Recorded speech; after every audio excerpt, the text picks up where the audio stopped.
The city of angels is black and gold. You are listening to the Heart of LAFC podcast. And now, Joseph Zacher.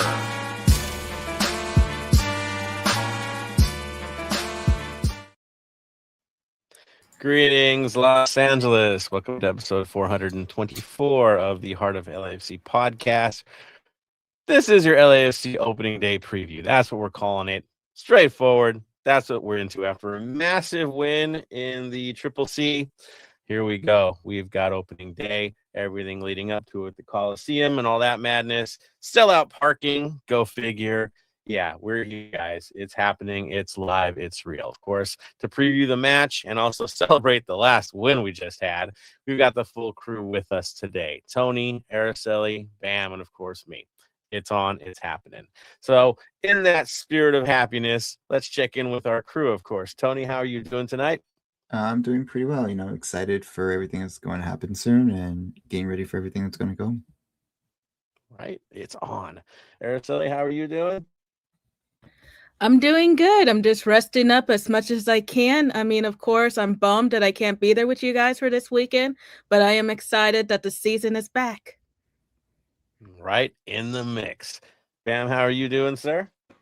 I'm doing well. Been a long week, that's for sure. Good for the season to come back. Got a nice little Sunday kickoff for me for LAFC, which is good because Sunday we're about to get a lot of rain, so staying indoors and watching the game is perfect for me.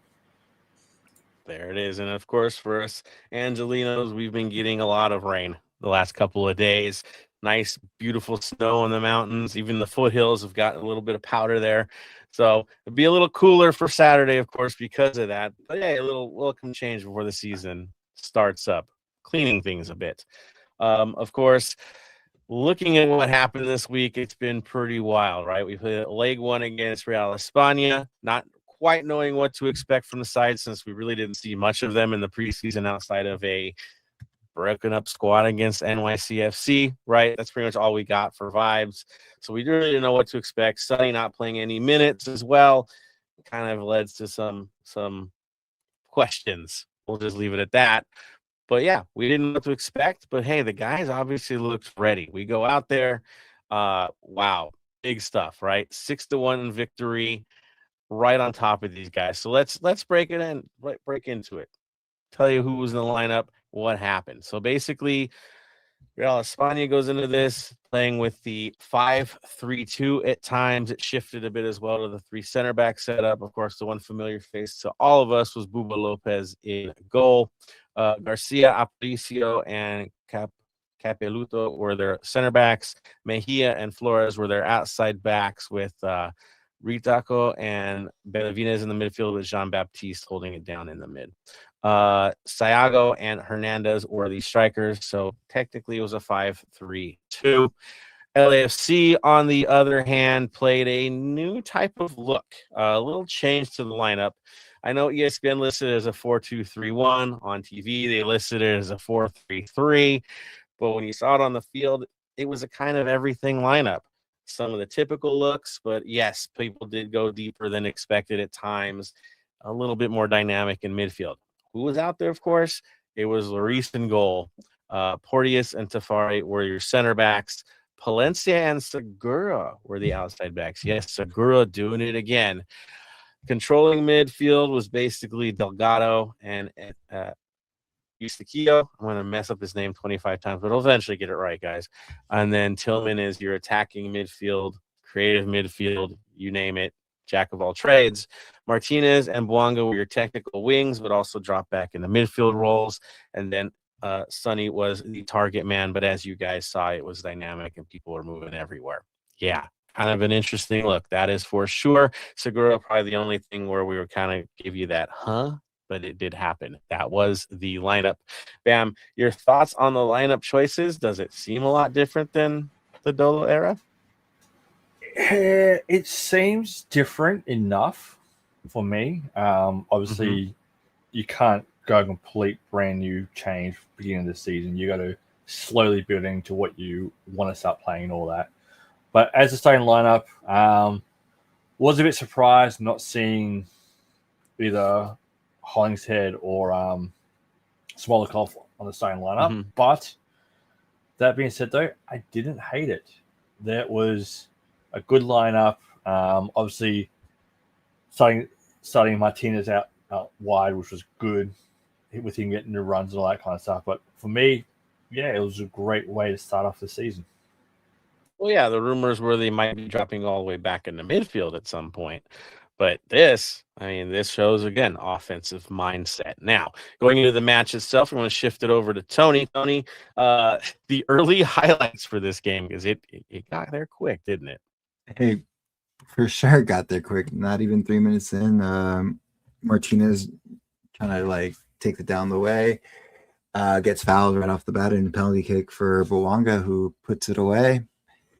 And I was more I didn't think they were going to call a penalty kick that early. That was kind of like, I'll take it, but it was more of a, okay, this is how we're going to start today, I guess. Like, all right, let's go for it. Well, and then did you think it was?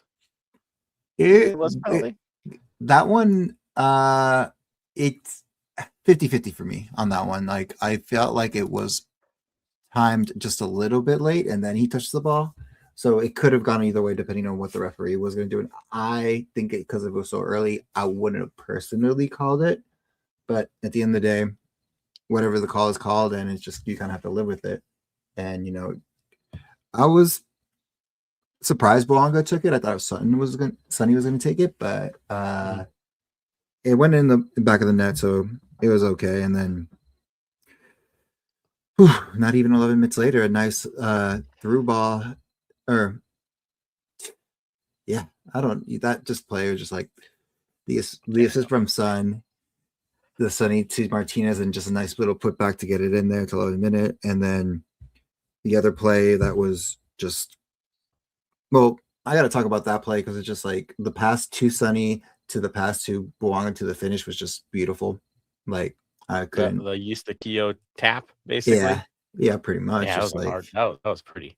It was just pinged perfectly, just on the dot, like world class, just world class. So it was a good to see one of our new signings just automatically hit the ground running with that.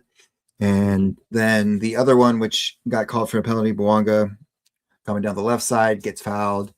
They went to VAR, seeing if he got fouled in that one. That one I would have called more of a penalty than the other one because it's he literally constructs his running in. And also, this also kind of like made me frustrated with Bouanga continuing on with his match because of that penalty, but we'll get to that later. And Sonny puts it up. Sonny puts it back into the back of the net, and we're up 3-0 at 22 seconds. So, and then, or 22 minutes, 22 seconds. It felt like that. Yeah. It felt like it. And then right after that goal, they make it the other team, Real Espana, makes a substitution. It doesn't really get that well. And then it goes back into the 24th minute, 2 minutes in. Like another goal from Son and Bouanga, a nice little easy tapper, I guess is the best way to say it. Because then not even 10 minutes later, a nice little back flick from Tillman on an assist from Sonny, and we're up 5-0 by the half. So where did that confidence come from Tillman, man, to do one of those? It was just the flow. Like, honestly, it was just the game. It was perfectly for the first half. Like, this is what, honestly, going into this game coming up this Saturday, this is what we wanted. Early, finish it off, get everybody out, get them the running and everybody out. So moving forward, we can sub more people out quickly as we can. And that's how the first half ends, is 5-0. Yeah, 5-0 halftime. Everything hit the right way. There could have even been more, to be honest. It was that strong of a half from the boys, and also that weak of a half from Real Espana. They didn't know what to do. They couldn't solve anything. That being said, some of these passes were world class, absolute world class passing. So again, everyone seemed to be on the same page. The movement was good. The back line was solid. Really, I think the midfield was the big story here, outside of course, how amazing Sonny is. That they gel. It's there. They seem fine. They seem ready for Saturday after watching that first half. Bam, your thoughts on just that first half? I had to go back and rewatch it because I was at work during the game. But that first half, just getting the pings on my phone from the Twitter accounts saying goal, goal, goal. I'm like, this is going to be good. I said, a lot of those passes were brilliant passes. Tillman's back heel flick, he was just taking the piss in that, just having a bit of fun. You could tell at that stage the boys were having fun. The first time shot by Martinez for his goal was beautiful. But that being said, though, in the second half, something did happen that always happens to us that we really need to fix. Yeah. I mean, yeah, after that beautiful first half, the second half was a little bit different. The approach, I think, was different in that second half. Tony, let's get into it. What happened in the second half? Couple substitutions from Real Espana. Eddie Hernandez comes out. Nixon Cruz comes in. Gonzalo Ricato comes out, and Frontanium comes in, and pretty much in the 51st minute, kind of a defensive lapse is the best way to say it. Like ball gets tucked into the box from Benavides, and Batista puts it in the back of the net, putting up 1-0. And I'm just like, okay, they got one back. Let's see how they react to this. And not until Sergio Perlancia in the 71st minute passes the ball to Boanga and scores a 6th goal and final goal. We did have some substitutions. We saw Martinez come out, and we saw Boyd for the first time in an LAFC official match. Sun comes out as well for Ordaz. And Stefan, our new signing, comes in, and Shawnee. Oh my God, we've been saying his name just mid-season. I can't even say his name. Matthew. Shawnee. Okay, that's what I thought I was going to say. I was like, Shawnee. Yeah. Shawnee comes in, so everyone's getting the rest. This is what we wanted. And then 75th minute, like nothing really happens besides like Valencia comes out in the 75th minute for Hollingshead, and then Boanga finally comes out in the 82nd minute for Matthew Evans, and that's a ball game. 6-1 going into the next leg. It's perfect. Going into Saturday is going to be a good overall rest for the boys, and then we'll see how the turnaround goes. And then after Saturday's game, we'll have this conversation again of what happens on the home leg of this two game tournament. Right. So the key takeaway, of course, is yes, perfect first half, everything you needed to do. Second half showed signs of what we've seen from past LAFC teams, as Bam mentions, where there's a dead ball, uncontested header in the middle of your box. Like no one in on that. We're just watching it. Kind of a weird vibe there. And then they kind of take it to us for a little bit until we find our feet again. But yeah, it came out sleeping. That's for sure. Kind of like, well, okay, through the motions, we'll be fine. We've got this. It's a huge lead. But again, you can't take it that easy because you can get hurt really bad later down the line on a team that's a lot more stronger than these guys, because it's going to get strong quick. Araceli, seeing how that match played out, seeing the result itself, of course, welcome to the Marc Dos Santos era. This is the real one. Your overall thoughts about the club and their performance? Well, I mean, just looking at the lineup in itself, of course, there is some familiar. It is very familiar given Dos Santos's past with the club and how he's been kind of studying under Cherundolo for the past couple of seasons. So I don't think there's any real surprises there. I do agree that I really like this lineup, and hopefully we see more of this moving forward. As for the match itself, I wasn't able to watch it because I am out of market and I don't have TUDN. Thankfully, I was able to listen to it through ESPN LA. Shout out to our friend Dave Denholm. But looking at that, and even at the highlights, it looks very promising. I do agree that in the second half, it did seem like they took their foot off the gas after, an amazing lead, because I don't think there's any argument that we we seem to all agree that we like the win overall. 6-1 is a great start. It is a statement made in some cases, but moving forward, going into that second half, even with any type of lead, hopefully that's not something they continue to do, because as we know on an MLS level, that tends to hurt us in the past. Yeah, we've been burned. That's for sure. Statement made, as you said. There's no doubt. I mean, the prognosticators, right? All the big names, all the talkers, they've been talking about Miami. They've been talking about us, a couple other teams, and like, where are they at? Where are they at?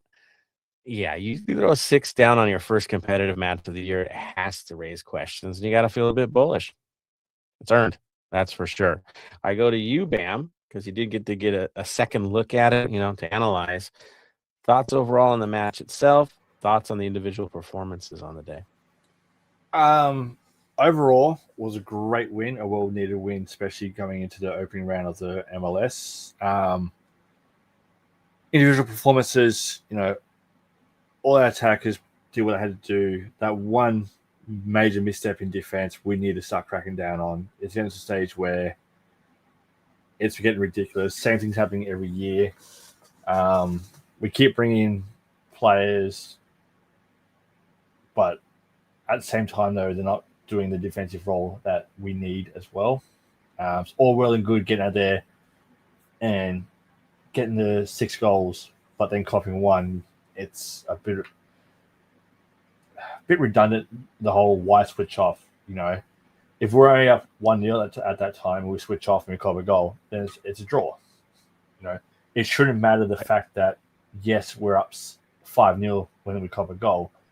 We shouldn't be copying goals in that situation, because when we start doing that, when it gets tight, this weekend, it could be 0-0, 80th minute, next minute, defense switches off, and we're down 1-0. I would have liked us to even finish 4-0, 5-0 at the end of the day. The away goals help it in this situation. So for me, I think it's more, we've got to get our heads switched on during defensive set pieces. Right. Stick to the simple things, right? The fundamentals and what you're expected to do on the field. I mean, it's one thing to kind of get through the game, right? You've got this big lead, but at the same time, you can't abandon the assignments. I think that's the critical thing for sure. Your thoughts about the new faces? Of course, Eustaquio would be the big one. What did you think about his play on the day? I thought he did really well. Number 19 did okay. Did what we thought he would do when he came in. But Escondido, he was just on another level. He stepped in from the start, did really well. It's going to be interesting seeing what our midfield is going to be like going forward, because it's going to be hard to get a spot in there. It's good. You want that competition for the spots, and heaven forbid someone gets an injury. But if you get injured, you're not guaranteed to walk back into your spot. No, especially the new midfield setup, right? Chouanier is waiting in the wings. So if you're not there, you're not there. Same with the wingers. Like, we know Bouanga and Sonny, but as good as Martinez played in this game, and he played fantastic, Boyd's sitting there, right? He's ready to go. We have Schaffelberg coming in soon enough. They're ready. They're going to be ready. And those guys have been starters in this league before. They can handle it. They don't play games where they seem to be a liability. When they're out there, they're an asset, and they're always an asset. So pressure is real. Pressure is real. Your thoughts on the Segura situation? I'll go to you, Tony, on this. Segura gets into this lineup. He starts. We've always been talking about the other two competing for it. Is there a message being sent there? What do you think's going on with the Segura situation? I think there's not a message being sent. I think just Dos Santos trusts him a lot. You know what I mean? Being familiar with his play and everything, so he knows what he's going to get from him. Again, early on, I think Dos Santos is still trying to figure out his back line. So it's like, let's play it safe for the first game, I guess, is the best way to say it. But honestly, he wasn't my concern going into this game. Again, it's no shade to Real Espana, but it just showed the class of how far it is. And again, last game they lost, what was it before us, like 4 or something? Yeah. And now it's like 6-0. So it's like the coach is already on the hot seat. The people want him out. You saw the videos of fans literally against the cage yelling at him about what the fuck's going. What That was the club on. president. Oh, That wasn't that the was fans. oh, That was the club president that was tearing his Bug. head off from the fence. I read fans, so okay, never mind. But on the funny part of that, but also the concerning part of that, besides that lapse of defense, is as you mentioned, we should have been up more. And the reason we should have been up more is Boanga was a little bit too selfish. Yes, I know like you want your strikers to be selfish, but this is what cost us the game against Toronto. You know what I mean? Martinez, as much as we got on Martinez Vancouver. Sorry, Vancouver, apologies. Vancouver, Martinez had the pass, just pass it in goal, boom, could have gone either way. Boanga, multiple times, it just felt like he was, like I said before, after that penalty he got led him for himself for Sonny, he kept trying just to try to bait the penalty. And there's other opportunity times where he could have just laid it off a little bit, and then Sonny or Martinez could have had another goal, but he decided to be a little bit selfish or didn't give it up enough. Oh well, so it's like that's concerning. I know it's like you want as many goals as you want, whatever, but at the end of the day, this could cause problems moving forward. Besides, again, that hopefully doesn't show up in his finishing, but it's cause for concern moving forward. Well, I mean, the game on Saturday, which we will preview, if he does that against Miami, you won't get this many chances against Miami. You're not. They've we'll talk about it, but they have improved even over the team they had last year, especially defensively. There's something there, right?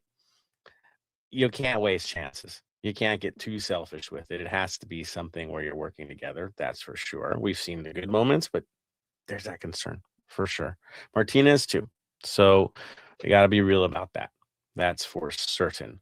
Lloris didn't have to do much on the day. Can't blame him for what's going on out there. But we'll see. We'll see what happens. I did see that Aaron Long was featuring the jersey and stuff. I don't know what that means for his health or how close he is to coming back, but that's interesting. But other than that, the other thing I did want to mention was the support that went down to Honduras. I think we all saw it. How many of our familiar faces from the 32-52 were laying it down out there. Quite literally laying down on the concrete celebrating. It was pretty funny to watch. But good on you guys. For all you that went. That was outstanding. And once again, we represent ourselves well. We looked strong again in the stands. In a semi-hostile environment, it could be at least. Didn't come off like that. I mean, they were still good, right? But still, traveling that far, 3,000-mile trip. Tip of the hat to all you guys for making it. That's outstanding.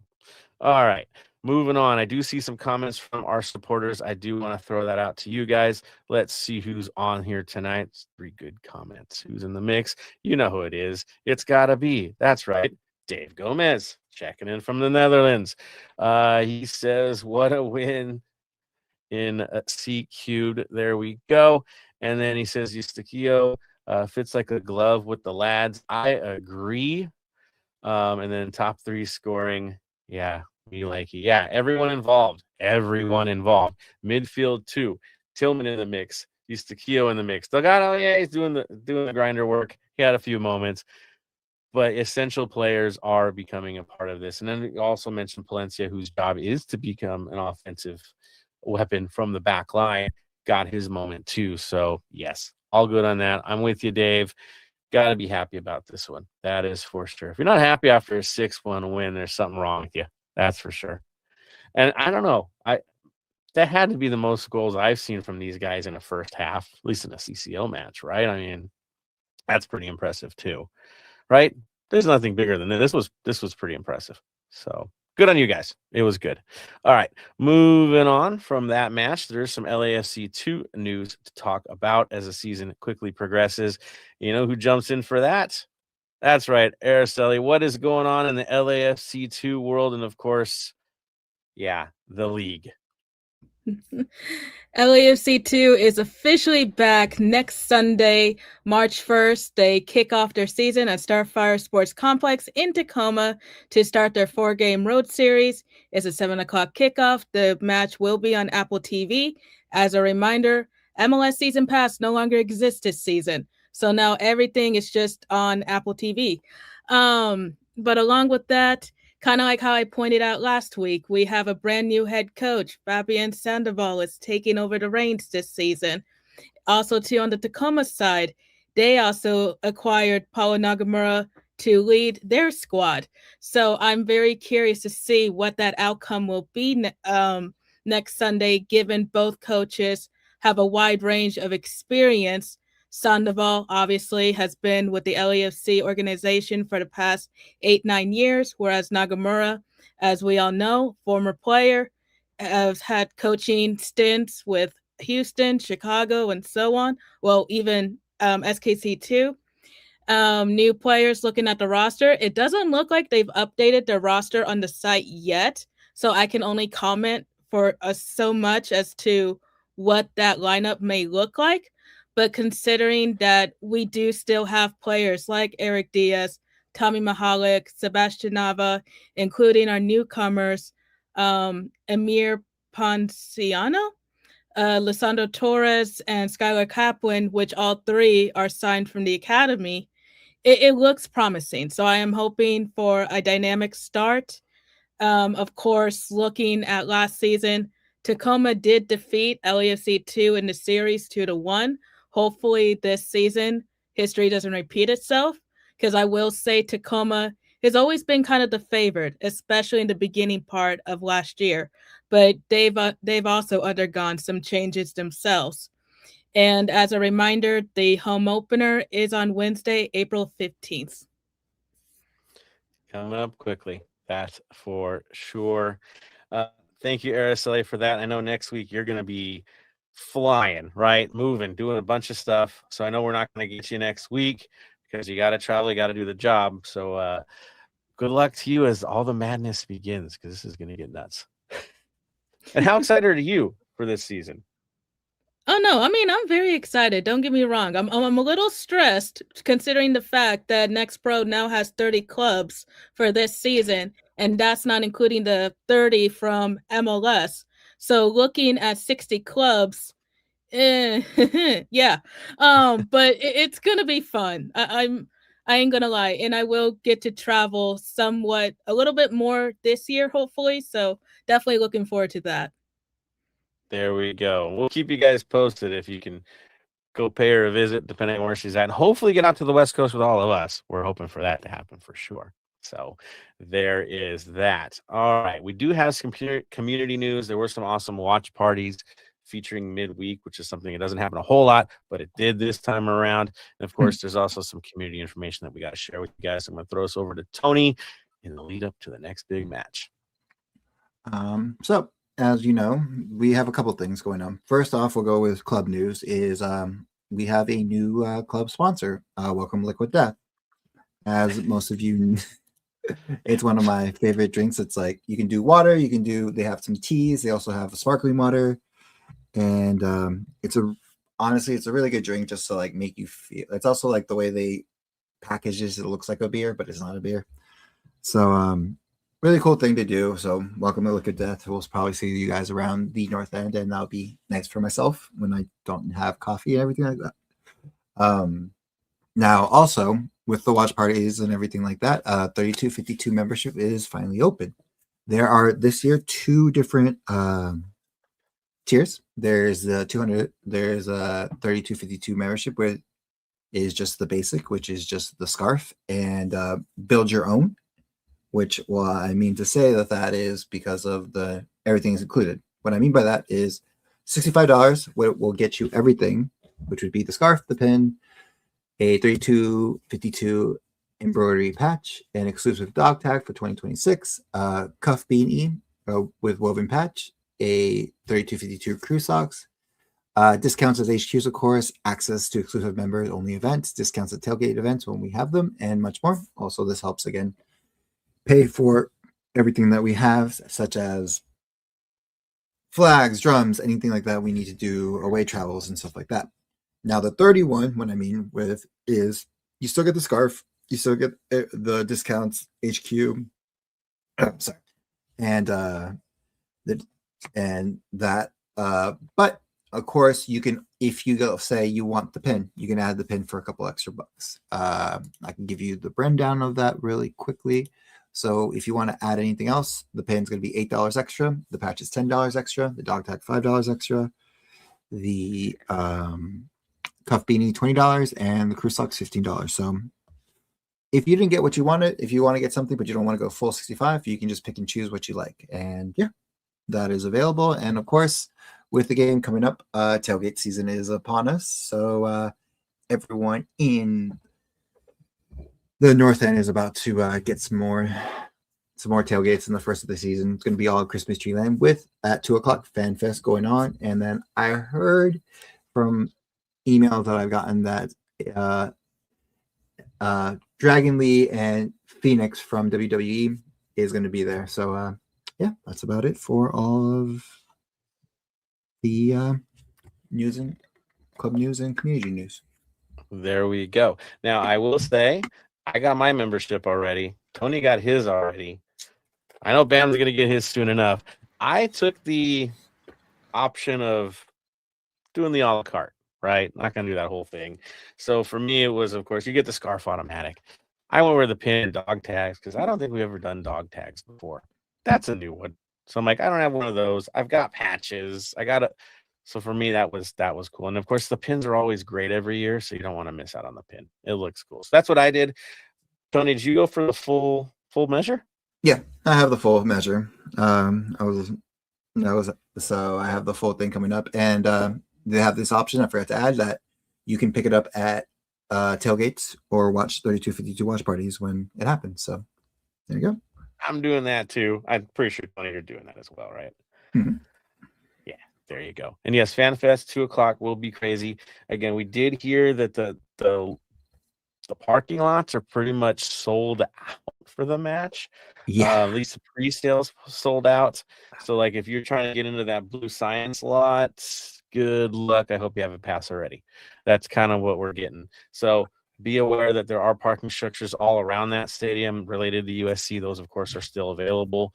But look ahead because it looks like pre-sale stuff just went out the door. I mean, it's going to be a big game. You'd kind of expect it, right? Yeah, I know two parking spots near the stadium is already for UFC is already sold out. So there's so just be aware of that.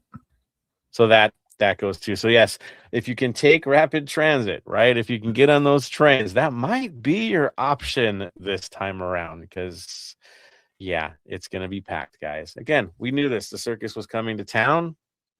So that's what happens. Of course, be there early too. That way you can ensure that you don't get left in the cold as the game kicks off. Because yeah, it will be that crazy. And I'm happy they're doing the Fan Fest because those always work out great. We'll see the new stuff. Tony, are there any like special cans from Liquid Death that are LAFC related? Not that I've seen so far. They do have black and white, but nothing too crazy. Hopefully. So there we are. All right. With the club and community news, let's move on to our black and gold final club minute. Who's got a nominee? It looked like Bam's ready to go. You got one, man? I'm tossing up between two at the moment. Tony. Huh? Do I go 80s or 2010s? I've been on an 80s kick the last couple of weeks, so 80s. All right. So because you went 80s, I'm going to go with some Whitesnake, and here I go again. Season starting, so here we go again. Getting the season under the way, and let's bring it. Nice. Tony, what you got? If I'm gonna do 80s, do I just go? I think I'll do 70s. Billy. I'll do Billy Idol. More. Got more the last game. That's for sure. I like it. So I'm going to take another route. I'm going to go in the 1973. Hey, trust me, guys, before I was born. Okay. Leonard Skinner of all things. I'm going to go with Freebird for two reasons. One, congrats to the women's hockey team in the Olympics for winning the gold medal in overtime. That was a pretty wild finish there. Two, we got Ollie in the mix. Freebird sounds perfect for me. Let the bird fly. Let's make this thing happen and have fun on the night. So those are the two reasons why I'm going to go with Freebird. And then the song never ends. So that's kind of fun too. Araceli, got any nominations? Oh man, I'm trying to think. Bam, what was your second option? My second option was Arcade Fire Oh, nice. with where's the song going now?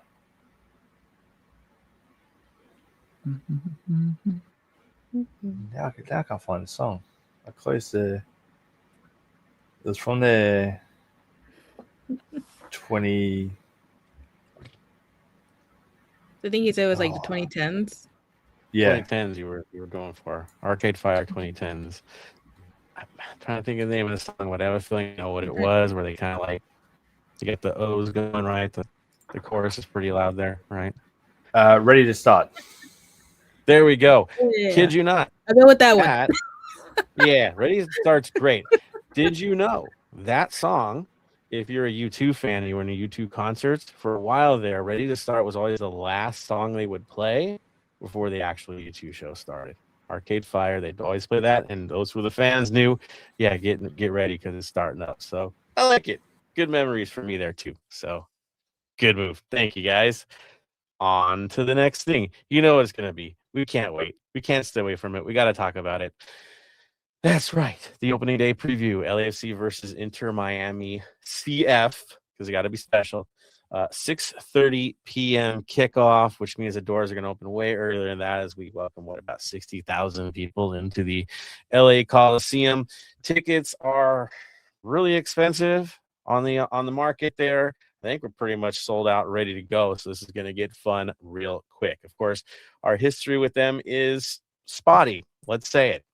We've had some good wins. We've had some bad losses. Recent memory, of course, was CONCACAF Champions Cup, where we took a win at home and then lost them on the road and got knocked out. So there is that. That was April 9th. So memories are what they are. Yeah, left a bad taste in our mouth, right? So now I get it. Get these guys back. That's the vibe. And of course, they're the defending champions after outlasting Vancouver and capitalizing on a pretty shocking turnover that cost Vancouver that game. But they won it fair and square, right? They earned it. They got the win. Messi gets to lift the trophy, and now we have to deal with these guys on opening day as the featured match for the league, with all kinds of pre-game events going on, including one, I think, on Friday nights. Yeah, it's on. It's going to be big. The circus is in town. Of course, Miami has had some changes in the offseason. Bam, do you want to run through those, or you want me to let it rip on those acquisitions this year? You can let it rip. All right, let's do this. So first one to mention, of course, would be David Ayala, midfielder, came via trade with the Portland Timbers. Again, more of a defensive controlling midfield vibe for him. That's what he's going to do. Sergio Busquets was in that role before. David Ayala got some big shoes to fill.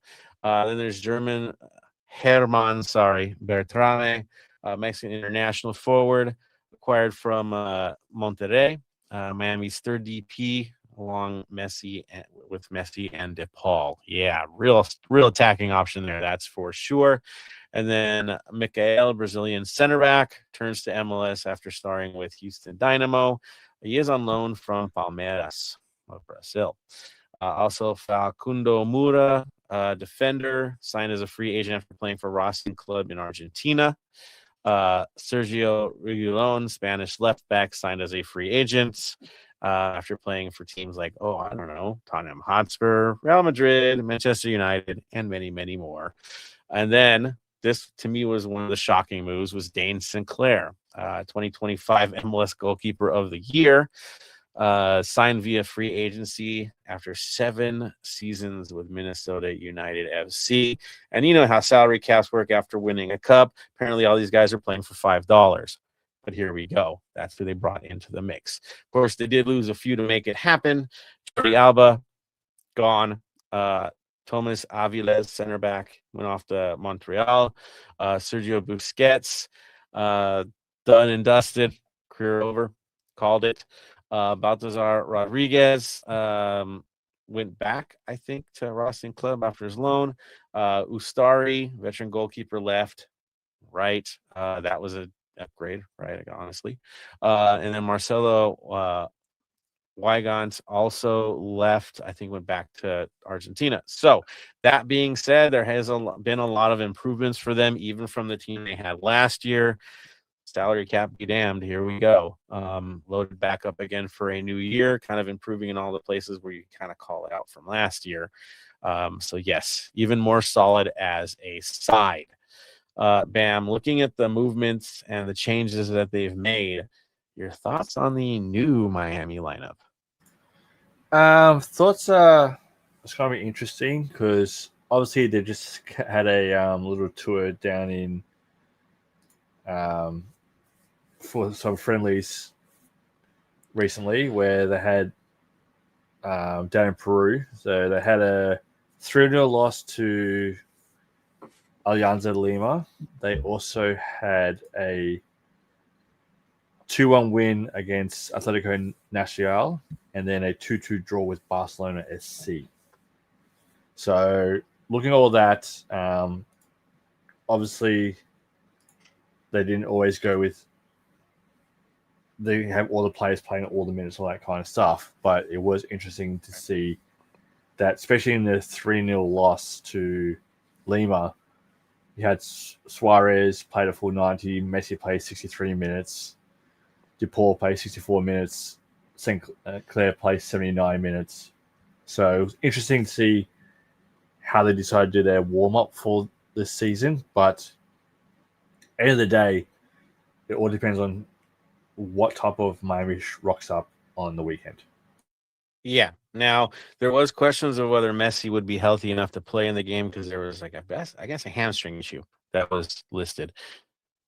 Rest assured, guys, he's going to play. They said he's ready to go for opening day, so get ready for that. They're projecting the lineup to possibly a 4-2-3-1 with, of course, St. Clair in goal. Falcone, my least favorite player on their team, with Michael holding down the center back positions. Frey and Reguilon as their outside defenders. Bright and DePaul is your holding mids. Messi, of course, your attacking mid, playmaker, you name it, he does it. And then Allende and Silvetti as your outside mids with Bertrani as your target man. That is what the league is projecting as a potential lineup. We'll see if anything changes. And you're like, well, what about Suarez? What about Suarez? Guess what? New blood, guys. He's going to be their super sub. That's what it's sounding like. Or as injuries happen, he'll find his way in the lineup. But that is going to be, I guess, his role. He's not spring chicken anymore. So that is what we're dealing with. Pretty decent having a guy like that can come off your bench. But yeah, they're pretty solid. They're pretty tight. And now they have depth to go with what they had last year, which they were a little light, let's be honest, once you got out of the starting lineup. So for us, it's going to be a big challenge. Tony, your thoughts again, seeing what we're going to be facing. How is LAFC going to be dealing with a team like this? Well, it's as most pundits, most reporters, most everything that has been said about this game, this could be the final for this season, the winner of this year's MLS Cup. So it's going to be a great matchup. It's going to be well to see how well we stack up against this. Again, we've never seen this before. This is very weird because, as most people know, as you said, all these new accusations, that doesn't happen with MLS Cup winners. When that happens, it usually they disappear and they keep some of the pieces and add just like very cheap pieces that they can afford. While this one, it was a lot of pieces that were just out of nowhere. Where I was like, okay, this is interesting. But overall, I think but I think overall, I think we can, with the acquisitions that we've gotten and the build that we've had, I think from what I've seen, tactically wise, it's going to be very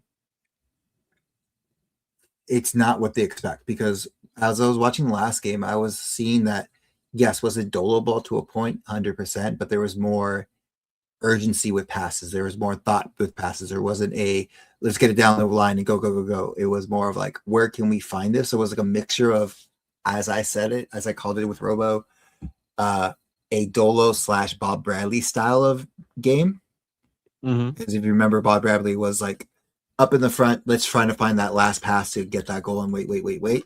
Well, this one was, let's do Dolo ball, go fast, defensive, but also when we get there, if we don't have that fast pass, slow it down and try to find the opening. Right. Pragmatic, I think, is the best word, right? Yeah. The big differences for me, I would say, and now if you listen to Sirius XM, they did have, I think it was on the Counterattack, one of their shows. They had a soundbite for Mark Dos Santos and was breaking down the team. And he mentioned, they asked about those two, right? The guys before him. Mm-hmm. And he mentioned how Bob was more of that ego style of, this is how we're going to play. This is what we're going to do. This is how it's going to be. No matter who's in the lineup, they have to fit this. Where Dolo took the other approach of a little bit of a selfish thing. We have to play to a plan, but if all hell breaks loose, break from it. Right? In the moment, break from it. So he's seen both of those and been a coach in both of those, right? In the training sessions. And now he's got to find something that's kind of a hybrid, but also has found tools that can kind of make it more pragmatic in the midfield, I would say. So that to me would be the change. Araceli, looking at, of course, this clash of the Titans, how excited are you for this match? Oh, I'm very excited for this match, honestly, because no matter how you paint it, it's still a big matchup, even though Miami has a lot of new acquisitions this year and not kind of the familiar lineup that we're accustomed to from last season. Because, I mean, just seeing that they acquired Dwayne St. Clair from Minnesota, I'm very curious to see him in the net and how he performs. But from a league standpoint, I can tell you that they are planning to really utilize this match, with like promotion and just every angle possible, because I know a lot of my colleagues are already down there on the ground. Obviously wish I could be, but hey, it is what it is. But aside from all of that, of course, just looking at it, like I said, there's so many angles to look at this. In some sense, it is still a home match, even though it's being played in the Coliseum. So looking at their performance from this past Tuesday, when was the game? I think it was Tuesday. It looks like everything is leaning towards our favor. So of course, with any game, we hope for a good outcome. Right. I mean, that is the hope. You have to find where it fits, of course, with this team. Our adjustments are, I'd say, tweaks up to what we're doing, while theirs are wholesale changes, right? They have a lot to adjust to. There's a lot of old familiar faces that aren't there anymore that would have been their leadership outside of Messi, that they're gone now. There's new faces, new orders being given. Yes, the manager is the same, but let's be real. He's the type of manager that kind of lets the talent do the talent, right? Like, they kind of do their thing. There's the basics instruction, but for him, it's like, let the creatives do the creative job. That's been him. That's been his way. It's worked for them, right? They won it last year. Less on the more heavy tactics side things. It's like, let it rip. Bam, looking at what you're seeing between the two sides, what concerns you about this match, and what kind of gives you confidence leading into it?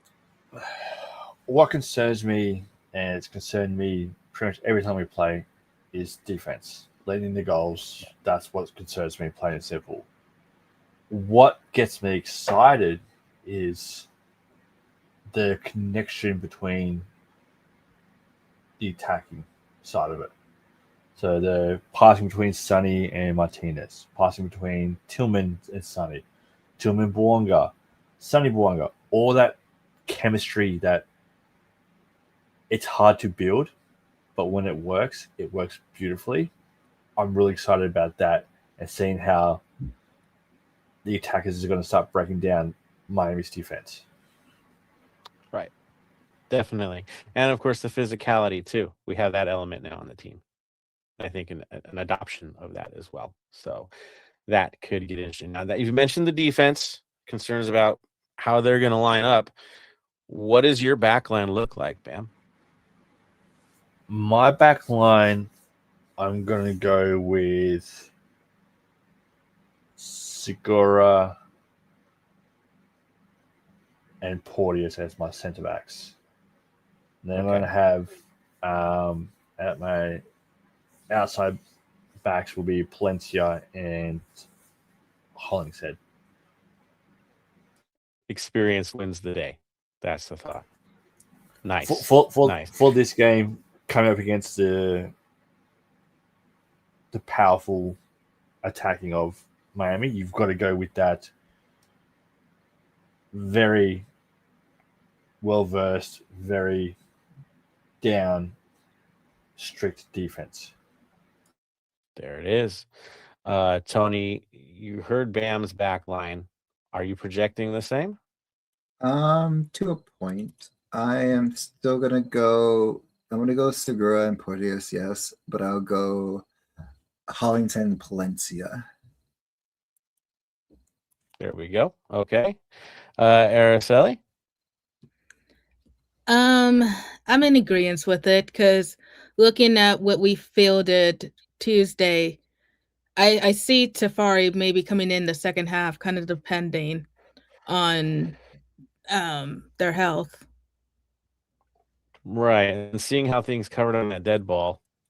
Yeah. I'm with you guys. I would prefer to see Segura Porteous for this one.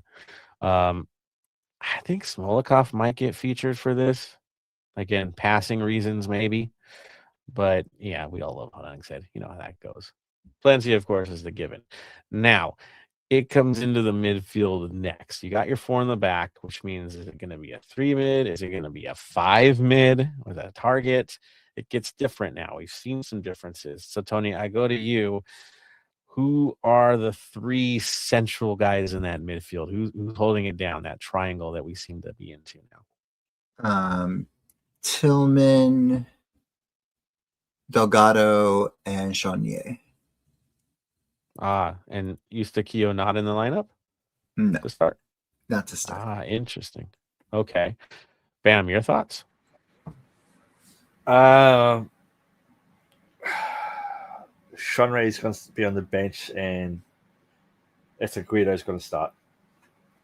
There we go. Araceli?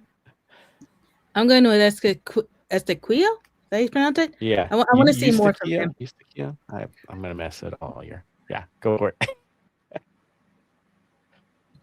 All right, so kind of the same thing that we saw?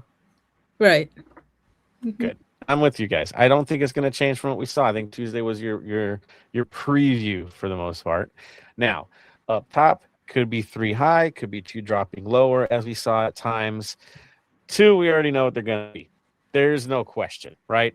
Sonny Bwanga, the dynamic duo, guaranteed. Is Martinez going to be trusted in a game of this magnitude, of this physicality? Because this will be a little bit rougher. There's guys like Falcone that love to get under young players' skin. That's his vibe. Do we go with Martinez or do we go with like a Boyd type as experience? I'll go to you, Araceli, first. Who's lining up with the stars? I could see Boyd starting, but I kind of want Ordaz to get the chance. Ooh, okay. So throw Sonny out wide, throw Ordaz in the middle, or let him stay out wide? Probably let him stay out wide, at least to begin with. There we go. Tony? Sonny, Bwanga, and Boyd. Experience. Bam. Sonny, Bwanga, Martinez. I'm going to say that he's earned the spot to start. The upside is you can make that halftime sub. Get him out running, get him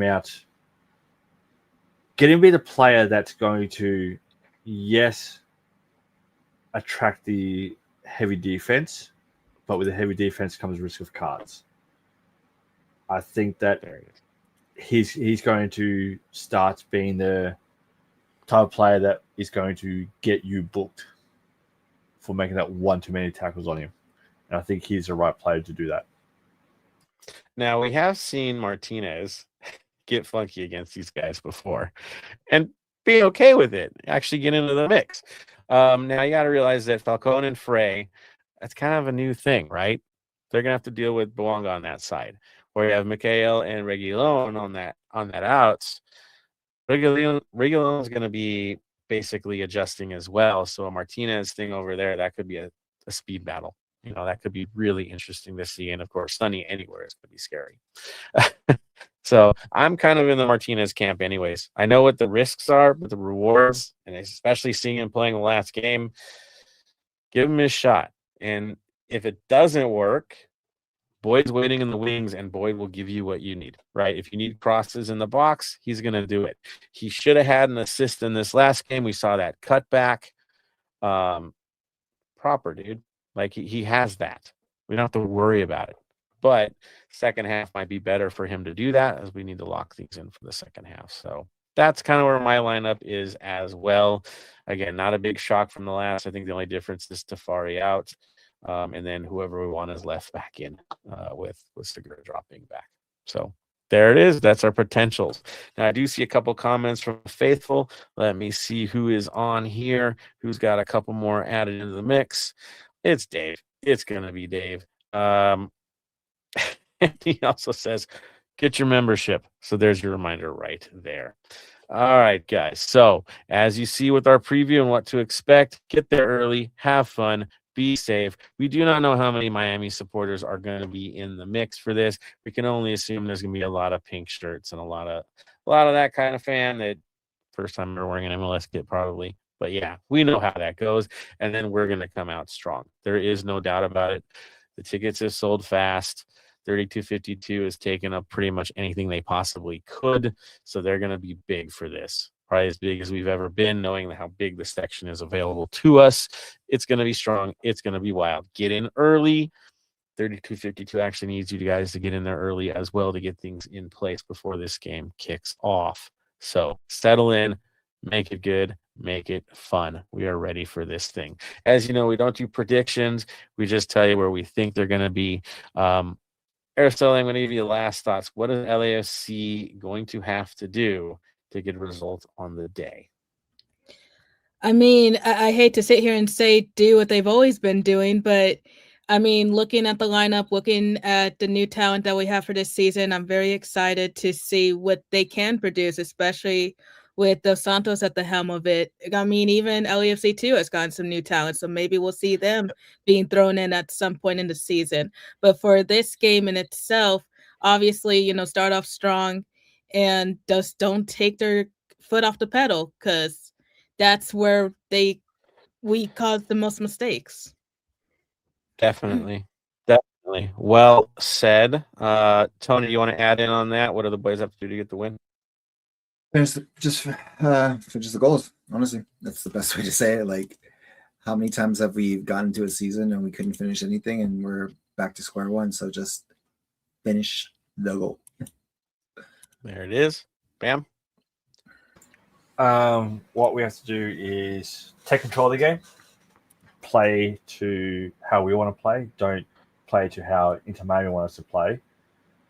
Dictate the game, dictate the flow of the game, all that, and just be on your ball the whole match. You give them 1 inch, they're going to take a mile. You've got to be able to step up when need to and close down and take control of the game.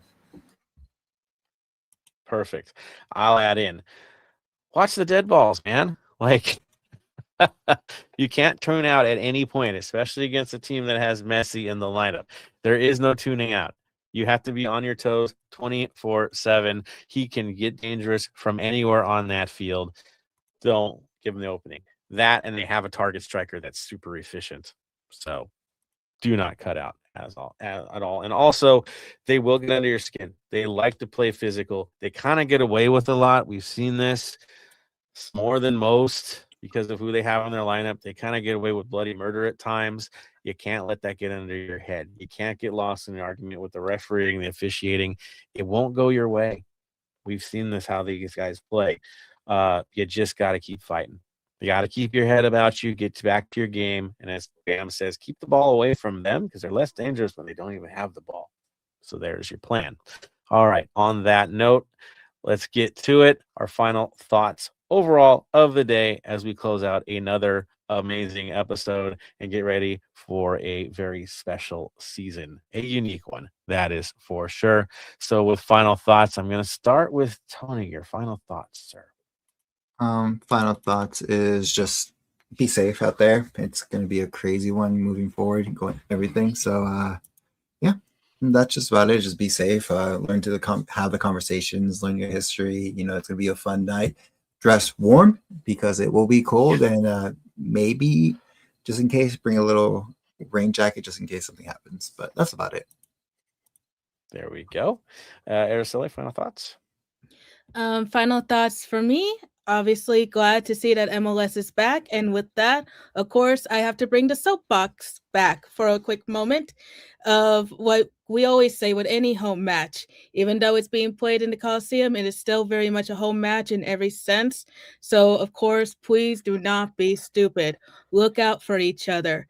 Of course, have fun, but at the same time, also have a plan B if you plan to drink, whether that's call a friend or take a Uber back home, whichever the case is. But of course, more importantly, have fun, like I said. And like you've been hearing throughout this entire episode, it's going to be a crazy night. There's a lot building up to it.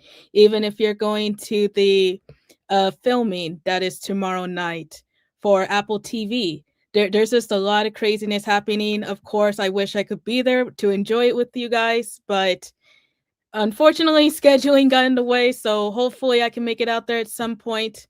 But yeah, and like I pointed out, I'm not going to be on the show next week, so I can help out with the opening weekend for Next Pro. So hopefully the following week I'll see you guys if I'm not sleeping. Or recovery, yes. Thank you, Araceli, for that. And she is right when she talks about it being an MLS match. House rules still apply. It may be the Coliseum, right? It's not a road game, right? So league rules still apply. League madness still applies. League frustrations still apply. So keep your heads about you. Represent the city like we are supposed to do, like we always do. The whole idea of staying golden. Stay with it. That's for sure. Bam, I go to you, sir. Your final thoughts for this episode. Final thoughts for me is get out there this weekend, wear the black and gold, take over LA. If you are going to have a few drinks, if you are going to have some smokes, take care. There is public transport for a reason. There is Uber for a reason. There is all the other ride services. There's your buddies. Be that one guy that will say, you know what, I'll be sober so I can make sure you all get home safely. End of the day, yes, you're missing out on partying like they are, but wouldn't you rather be able to make sure they got home safely to party with them again the following week? As I say, week in, week out, mental health matters. It's very important. It's the next best thing to having a healthy heart. If you do need help and you don't know where to turn to, for those in LA, you got the Department of Mental Health for the LA County. Their phone numbers are 800-854-7771. Or if you don't want to physically speak to someone, you just rather text to them, text 988 and they'll chat with you there. They'll give you the help that you need. It's okay to be scared. It's okay to not know what to do. It's never okay to not reach out. So make sure you reach out. And if you are too scared to reach out to them, reach out to one of us. We're happy to have a chat. So definitely reach out to each other. It's a tight community, a supportive community. Do not hesitate to reach out to us for anything that you guys need. That's what we're here for, right? We've always been about building community. So yes, look out for each other. It's going to be a very long day for a lot of us. And it's opening day. We haven't tailgated for a while, so we might be a little green when it comes to tailgating. Have a fun time. Don't go too far into it because you are on a mission, especially if you're in the 3252. We have a mission to do that night. Partying is fun, but we need to every supporter in that section to do their absolute best. Treat this as a cup final. It's opening day. We got to take the day. So go crazy in the stands. Do it right in the stands. Show them how it's done. That's ultimately what it's going to be. You know, Tony's going to be putting in the work as a capo, making it happen. Listen to your capos. Essential for the North End. Everyone else in that stadium, you might be a little outnumbered in some sections, but keep your heads. Keep your heads. Get home safe. Hopefully we'll be singing it together. And if you hear us singing, join in. Let's take the whole stadium over. That's what we're supposed to do. This is a home game. Treat it as such.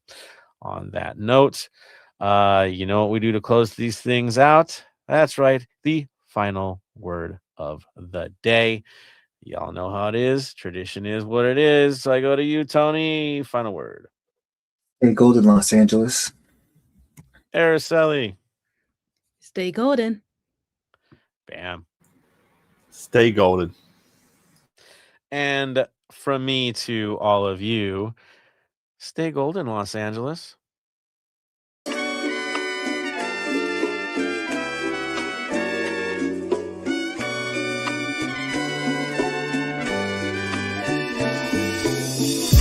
Thank you for listening to the Heart of LAFC. Make sure to leave us a rating and review on iTunes or Stitcher.